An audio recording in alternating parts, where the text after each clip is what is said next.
I did want to thank the RTM for having these annual speeches. It does give us a chance to update you in more detail as to what's going on in the town, and preparing for it actually is helpful, forces me to rethink things and pull together everything in my mind. I will not speak for the other board chairs that will follow. So let's, without further ado, get started. So today I'm going to talk about just what I would call some hot topics that everyone has an interest in: Great Island flooding, traffic and parking, and the new developments that are going on in town. And then I've got some comments about looking ahead for 2026. I'll start off with Great Island. I think we made good progress this year. I think the key thing that we did was the delivery of the master plan by the Great Island Advisory Committee, which Monica chaired and for which I know I'm grateful, and I know many people are.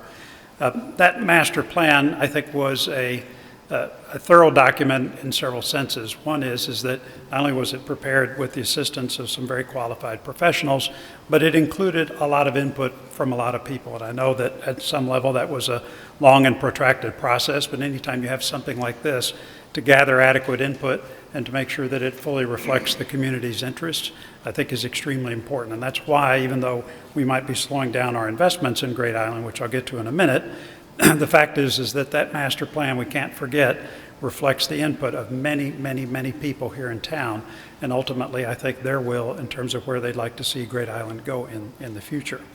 So in addition to the master plan, we've also started work on 23A, which is the roadway from the end of Rings End Bridge up to the traffic circle. We've also had some benches and chairs delivered. Has anyone been out to see those? They're strategically placed. Pretty cool. Patty's seen them. I've been out there as well. And I know Monica spent a lot of time picking these things out. If you've not seen them, they're terrific. They fit perfectly out on the island. I'm really amazed. More of it will be put out when we get to warmer weather, but it really looks terrific. But as you know, when we presented what's called the early access plan, which was the first phase of the master plan, and that included parking and invasives removal and clearing up some meadows, as well as the creation of some bathrooms at the what's called the greenhouse and the root cellar that's right next to it. We presented that to the Board of Selectmen. It passed the board unanimously, but when that was presented to the Board of Finance, they ended up tabling that recommendation, which is why it did not get to this body. Their concerns were that we were spending too much money, and they asked us to come back with something that was a little less aggressive. And so we have gone back and thought about that. And let me talk about kind of what we're going to do next with that. Basically, it's a scaled back version where we're not going to be doing the bathrooms that were envisioned, but we are going to focus on what I think is unanimous that everybody wants, which is we need parking on Great Island. There are too many people in this town who are mobility challenged, for whom a walk from either Pear Tree Point or the churches to get down there is just not acceptable. And so we're going to work to try to create that access as soon as possible. The problem is that to get that parking done right, it means that we're not going to have parking on the island this summer. And so one of the things that I want to make sure we focus on is the creation of a shuttle service. I've already spoken with Chris Jones, who runs At Home Darien. He is signed up and ready to go to help with senior transportation to the island. We're also going to try to do something where the town sponsors transportation for disabled or otherwise mobility challenged individuals. We will get that shuttle service up and running as soon as possible. Certainly as soon as 23A is available and we can take people up to the island. So that is going to be our short-term solution to get everybody up to the island while we're waiting for this parking to be finished. So I thought it would take a minute to try some technology here, and if you'll bear with me. So this Allison Graham, TV 79, Darien TV, thank you Allison, she's here somewhere, drone photography. So what you're seeing here is going up 23A from the end of Rings End Bridge up to the traffic circle, and it provides you kind of with a 20-foot aerial view of the work that's going on there. And so what you see is, this is what we're talking about when you have to create this two-lane road that allows for two-way vehicle access up to Great Island. We also have to create a sidewalk, because if there are going to be cars on that road, then people have got to have a place to walk that's going to be safe. And the tricky thing, this is now looking back, going back towards Rings End Bridge, you can see some of the work that we've had to do on the right side to create barriers to prevent soil erosion, but to create a nice flat and safe road surface. And that's been the work that they're doing right now. So I've been out to talk to Barry, who's the manager of the project, and a couple of times, and he assures me that the project is going well. All of this is going to be finished in the May timeframe, so it should be just in time for the warmer weather season, and then just in time for us to set up the shuttle service. So I think good progress with this project, but I wanted to do that drone shot so that you can actually see what's going on there. I think it's pretty cool. So next up, so what specifically are we doing for this scaled back early access? Basically, it boils down to parking. And so just as a quick review, this map shows the parking that was originally envisioned in the master plan. And you can see that where I've got labeled B there, those are all the spots that will have parking. There's also going to be bike access, as well as ADA parking and some overflow parking that's up there. So that's basically what we're going to create. There's going to be some infrastructure we've got to put in terms of utilities. We also need to work on lighting, and importantly, we do need drainage here. So it's not going to be as easy as just saying, oh, let's just throw down some gravel and start parking. It does need to be done carefully. There's pretty extensive permitting that's going to be required. And so having a process where we do it as inexpensively as possible, but do it responsibly, I think is going to be the right course to take. So that's what we're trying to do for early access. So one thing that we're not doing, just to be clear, is that is up there by the greenhouse. We are not doing bathrooms up there, so that's been taken out. We will have, just as we have now, portable porta potties, which will be our temporary access to bathrooms while we figure out what's going to be done in the future. But for right now, we're focused on parking. So like I said when I did the video about Great Island, we're breaking this into two parts. One of the things you got to have before you can start construction is you need to have design, schematics, you got to have permitting, and you've got to have bid documents to go out to contractors so that they can bid on this. And so that's what we have in process right now. We've put out an RFP, or a request for proposal, from firms that will be in a position to bid to help us prepare all those documents. Reed Hildebrand, I'm hopeful, will be one of them, but all of the usual suspects from Weston and Sampson to Redness and Mead and other firms that have worked with the town for many years, they're on top of this, and they will participate in that bidding process as well to make sure that this phase of work is done as economically as possible, and for us to show you that that's the case.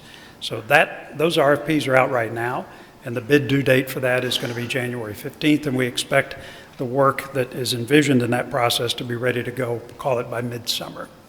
So that will then tee up the second piece of work or work stream, which is the construction work. And as I said, you've got to have bid documents to give to the contractors so that they can bid for this work to be done.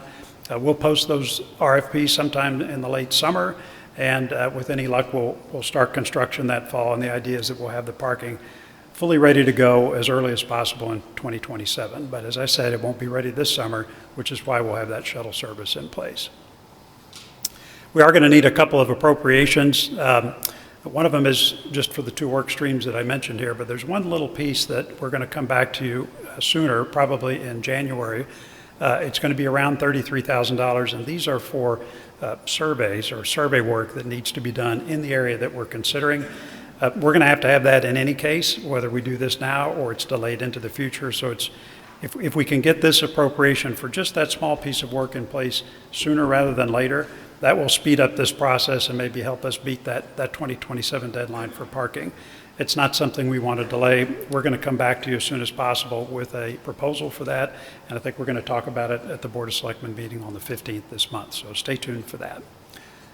Okay, so next topic I want to talk a little bit about is flooding projects. Those projects have been moving along, even though we've not had a lot of news. So as a reminder, the Board of Selectmen adopted some criteria for flooding projects, and that's important because you may just think, well, there's flooding here in town, let's go out and make an investment to remediate that.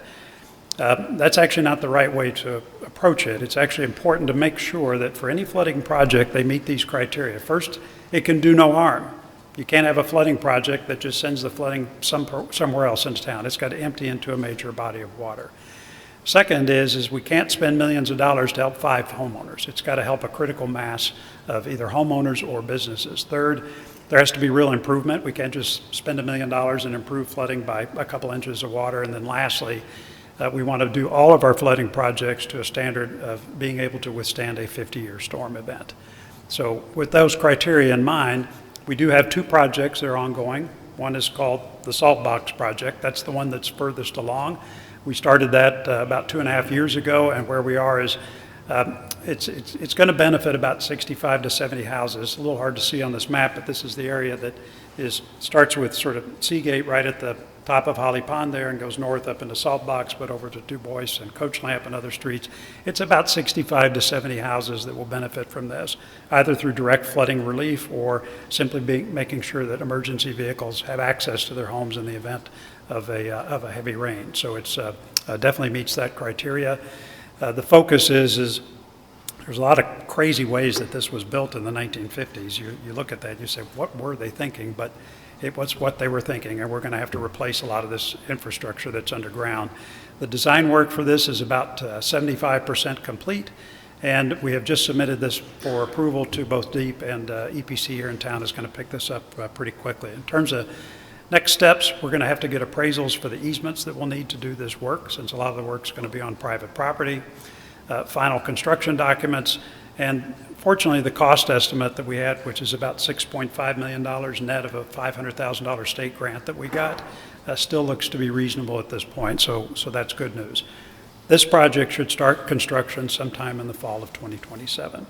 The other project is Tilly Pond. That's our second project. This one started more recently in January of 2024. It's mainly to benefit business district area downtown. So when we had the floods in 2021, you'll recall that there were koi fish, got out of some pond somewhere. Anyway, it was down the post road, and I think Reese caught that, and anyway, I don't know if that's really true, but it's a good story in any case. So apocryphal maybe. In any case, there was a ton of flooding downtown. This project is meant to remediate that. So the design work is about 40% complete, and they're refining kind of final layout to identify conflicts, because anytime you do a flooding project, the as-built drawings for a lot of what's underground around here just don't exist or are poor quality, and so you have to go through and survey that to make sure that you're not going to run into something or create some other problem that you have to fix later. So lots more work to do with Department of Transportation, since part of this flooding infrastructure is going to go under the Metro North tracks. It goes under there now, it's just going to be expanded.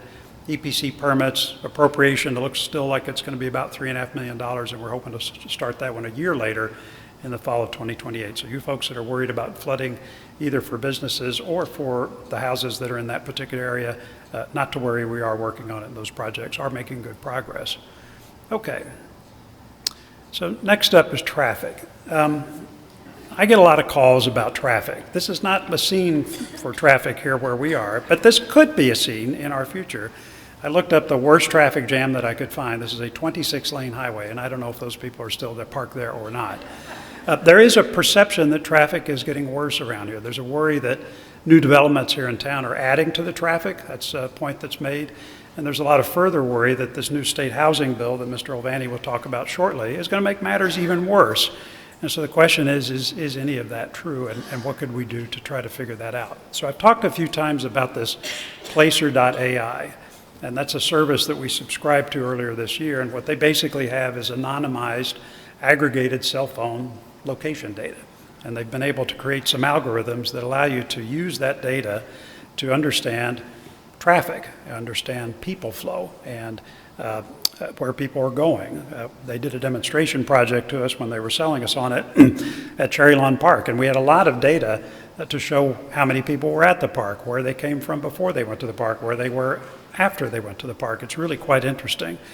And so on my own, a child of the 20th century, I finally figured out how to run this program, and I have some insights that might help us think about traffic. So before I get to that, though, here on the right, one of the things the program has is that you can come in and set up what are called virtual traffic pins. And so I set one on the post road right there at the Stamford border, right in Giovanni's, right in that area. There's another one at Leroy by the sports shop, and then there's another one over by Trader Joe's, just to pick the post road to say, all right, is post road traffic really getting worse or not? So let's take a look at some of those results. So what you see here, these are millions of what are called impressions. So an impression is any time that the cell phones pass by that location. It can be the same cell phone that passes back and forth, but what they've done is they've tried to aggregate that with a consistent algorithm over time. So what you see here is those three locations, Stamford Line, Leroy and Post Road, and Trader Joe's. What you see here is millions of impressions for all of calendar 23, all of calendar 24, and the last 12 months. It's basically November to November for 2025, so close enough for 2025. What you see is the Stamford line actually has, that location on the post road has significantly more traffic than it did in 2023. Much less so for Leroy and the post road, and actually a slight decline at the location around Trader Joe's. So it's a little complicated how this data is compiled, but based on our work with them, and I've spent quite a bit of time with them, the algorithms that they use do give us a reasonably accurate picture of how this traffic is trending. So what you see is that traffic based on this data, again, just since 2023, is up but only modestly. And it looks like the Stamford line traffic is what's creating most of it, most of the increase. And maybe that's because they finished the bridge work that's over there by Giovanni's within this time frame. So what can we learn a little bit more about all this? Well, if you break it down a little bit, you can actually get data from this system that will show where the cell phones live that are crossing these traffic pins. And so they can tell, say if I had my phone out, they would know that I'm a Darien resident, and I would count as somebody who lives in Darien if I passed that traffic pin. But they also know that for everybody else.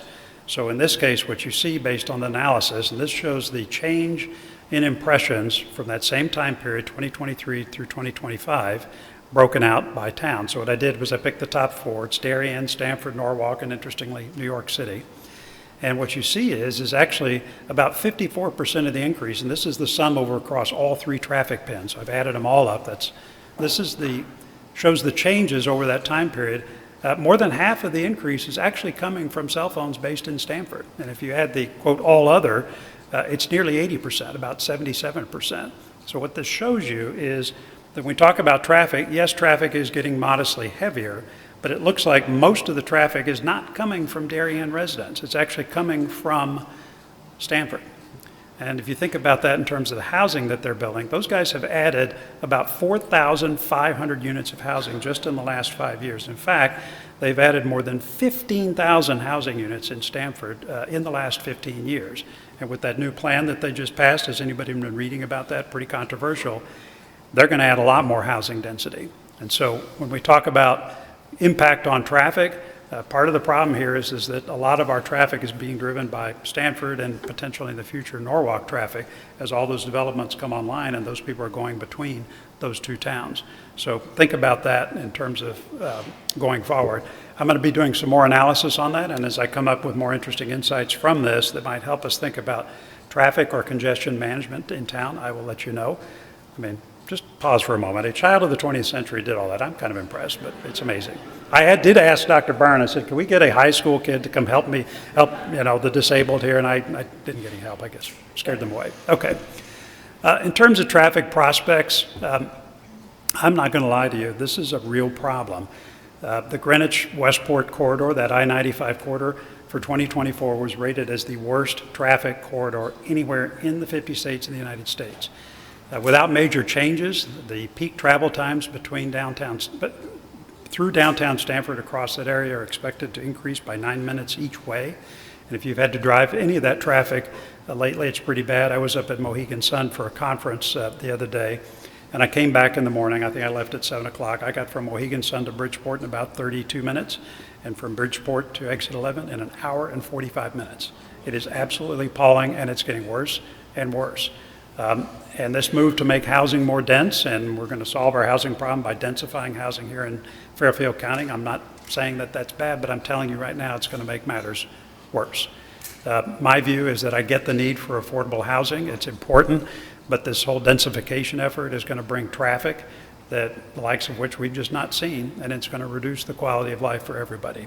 So I'm very focused on this. All of my elected official colleagues are as well.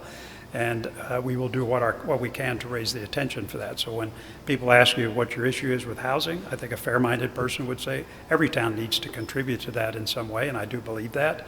But they are not doing enough to address traffic, I'm telling you right now. And so if you had to send a message to legislators and anyone else who's in a position to make decisions on that, we need a better plan, and it's important. A parking update. One of so many favorite topics. Let's talk about that. So last year I talked about commuter parking, And one of the things I mentioned was that we were working with this company called Premium Parking, which runs parking at the Sono Mall. You've seen them around. And so we spent quite a bit of time with them and came up with I think, a comprehensive proposal. It had a few drawbacks. One was they wanted $279,000 a year to do that, and after I was defibrillated when they told me that, some other problems became apparent with that. Part of it was that it was impersonal, because you may get a parking ticket, but the reality is you'd like to talk to somebody about that, and they had a very automated and corporate and a big city approach to that in my judgment didn't work well for Darien. Plus, it was too much change. They had all kinds of automated cameras. We had new apps. We had new procedures. And especially given the cost, I decided to pull the plug on that. We've not given up. New Canaan just adopted some better cameras. One of the things that I did was I've been out actually in the parking lots with our traffic enforcement professionals, seeing how this works. Some of the tickets that you may have gotten on your windshield were put there by yours truly, because I wanted to see what it's like to scan these plates to check compliance with our parking rules. It's not terrible. The cameras and the little gun that they have there to check that, it's not very effective, but the good news is New Canaan just got a new set of these cameras, and I heard a report this week, or last week, they love them. They think it's great. And so we could configure it to where when you get that license plate, it tells you right away whether it has a permit or they've paid their daily parking or you need to give them a ticket. I think we could retire our hanging tags, because I've been through and I've watched them do this. It's not too bad, but let's get that better camera in place. So I'm hopeful that maybe we can pull that trigger sometime early next year. So that's commuter parking. We also got a lot of complaints about congested downtown parking. The culprit here is all this construction, not just for Corbin Drive, but also for the Darien train station. It really has screwed up parking pretty bad downtown. The good news is that will abate soon. Sometime in the next 12 to 18 months, all this work should be finished. Did everybody know this? So the Corbin parking, there's not just the parking underground, there's the parking garage, and there's lot parking behind that. There's going to be 85 surface parking spaces and 340 in the garage that they've set up, that's all set up for retail. And if you compare that with the amount of parking we have in our other lots downtown, it is a significant improvement in downtown parking. So I think once Corbin 2 comes online, we're going to see parking improve quite a bit. It's also going to get a lot better when the Darien train station work finishes, which again looks like it's scheduled for June of this year, and that will solve a lot of problems. The last thing I'd say about this is I thank you for approving the acquisition of the Coons parking lot, now Leroy North as we're calling it. 293 spaces there. I think that's a very good place to put a parking garage, and I would love to see that become a parking garage for employees. So you could set that up for commuters downstairs like they are now, and have the upper floor or two set up for employee parking for downtown. That would free up significant parking in our downtown parking lots, which are consumed by employees today. So more to come on that. We'll think through and see if we can come up with a reasonable proposal, but I think there's potential there. And the last thing that's lurking on parking, anybody been to the library on a busy day or a conference? Who has trouble finding parking there? Okay, who is parking probably where he should not be parking, which is me. I think we're going to need a parking garage at the library, so we're going to come back to you with some plans or thoughts about that, but I don't see any other way to solve that particular problem at the library, which has gotten pretty serious. Okay, new developments, a few other things I want to talk about here. This is a quick summary from a newsletter I put out where I talked about the trends in new developments. So this is the number of multifamily housing units that have been added in Darien in the last 25 years. And what you see is a total of a little over 1,100 of those units, of which about 300 is affordable, and you can see the ones that are under construction today. This seems like a lot, and actually it is when you compare with the base single-family count of residences here in town, which is about 6,600 right now. That doesn't grow very much because anytime there's a new house, it's actually the result of a tear down. We don't have a lot of space for new houses. So this is a real change in the makeup of our housing, but it's provided a lot of variety and a lot of options for people to live in something that's a little less complicated. Does anybody know people who've lived in these apartments? I think you've moved to one of these apartments. They love them. They really do. And I think it's provided some great flexibility for people who want to stay in town but don't want to own a house. I think we're managing it, but I do think that infrastructure concerns remain an issue, and I look at this densification of housing generally. We start to get up to the edge on sewer infrastructure, our schools, our parks, do we really want those things to become a lot more crowded? I think we need to take a step back and make sure that if we're thinking about housing, whether it's being forced on us or whether we want to do it, or all these other ancillary things keeping up with that, schools, parks, roads, infrastructure, all that needs to be measured in concert. Because if we build too much and we put pressure on those things, again, it's a quality of life issue. Does anybody want to get up and say, I don't want to go to the parks today, they're too crowded? Did anybody want to tell your kids that? I don't. So that's something that I want to make sure that we focus on.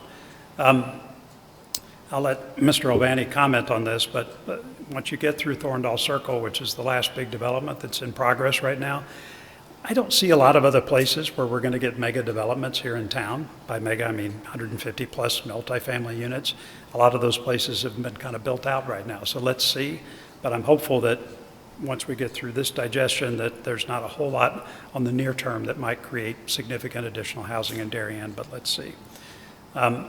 Here's a shot of, this is, if anybody's seen it, which I've kind of not seen this is what Thorndale Circle looks like. Again, a drone shot there, and you can see just how much work has already been done in terms of taking down those buildings. But that's the highway right over there, and just to the right that you'll see in a minute is the Post Road. Again, this is about 175 units that they're going to be putting in there, as well as, I forget exactly, Jeremy, you remember the number of affordable units that are part of that? Call it 15 or 20, maybe 25. And this is scheduled to be completed in the next two and a half years, I think. So that's just gives you a sense of what all that work looks like, but that is, they are moving ahead with alacrity. Okay, so to wrap things up, just looking ahead, some focus areas for 2026.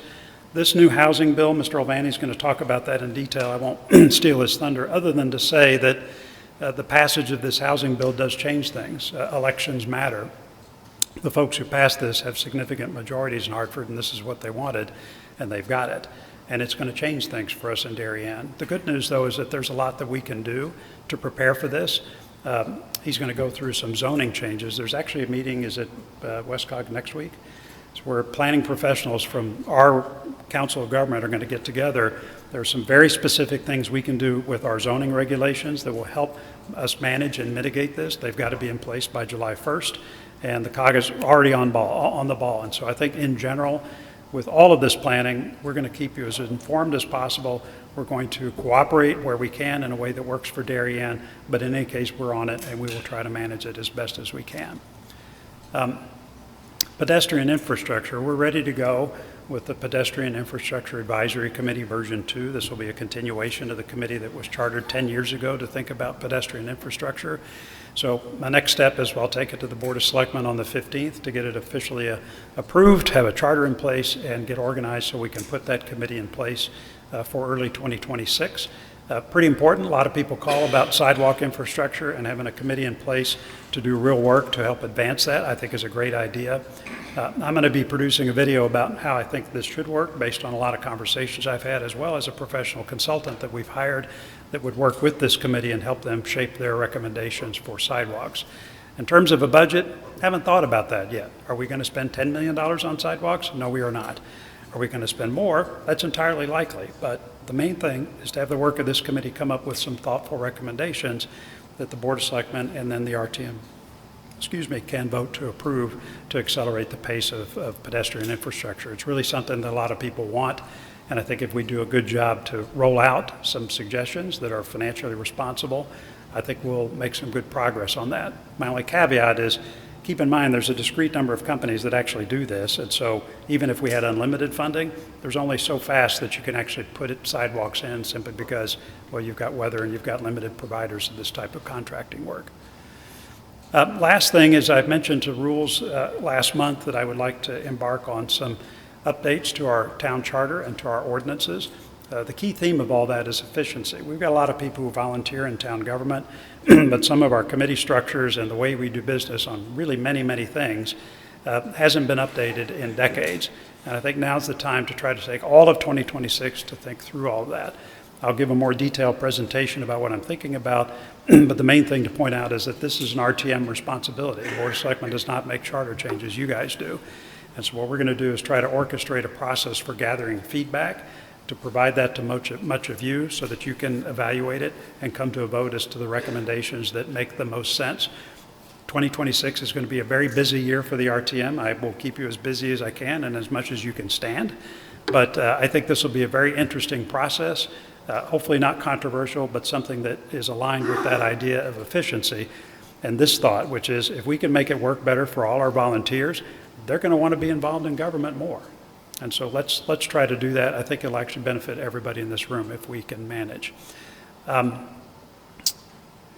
Last point I'd like to make is about communications. We have no functioning press here in Darien. Normally elected officials will come in and say, thank God I don't have to deal with the press, but in speaking with my good friend Mr. Cameron, both he and I disagree with that. I would much rather be challenged than to just sit here and make all these decisions myself. And that's why Mr. Burke over here and Sarah on the Board of Selectmen, I mean, they have challenged me regularly and are dear friends of mine, and thank God for that, because when they do, we get to better decisions. And so one of the great inventions that we've had here, a couple of them, one is we have the town newsletter, but in an effort to create news or get people's reactions or just supply information about what's going on so that you guys can understand it, I did launch my own newsletter about a year ago, and so I've now done a lot of them, and I try to write on topics that I think you would find, or really anyone who's watching would find informative, because you learn a little bit more about how the town works, either town government or just stuff going on in town. So I pay close attention to a lot of that, and I will try to generate as much of that content as possible. If you have ideas or you have questions about stuff you don't get, let me know. I have a newsletter every 2 weeks. I will write about it and try to help everybody. If you've not subscribed, please do that. I'm not trying to promote my newsletter other than to say we don't have a free press in town. And so Jim and I are trying to make our own press, and, well, this is about all I can think of. Now, he did have, we have social media. I do a lot of posting on that. Not a natural thing for me to do, but I am doing more, so please follow that.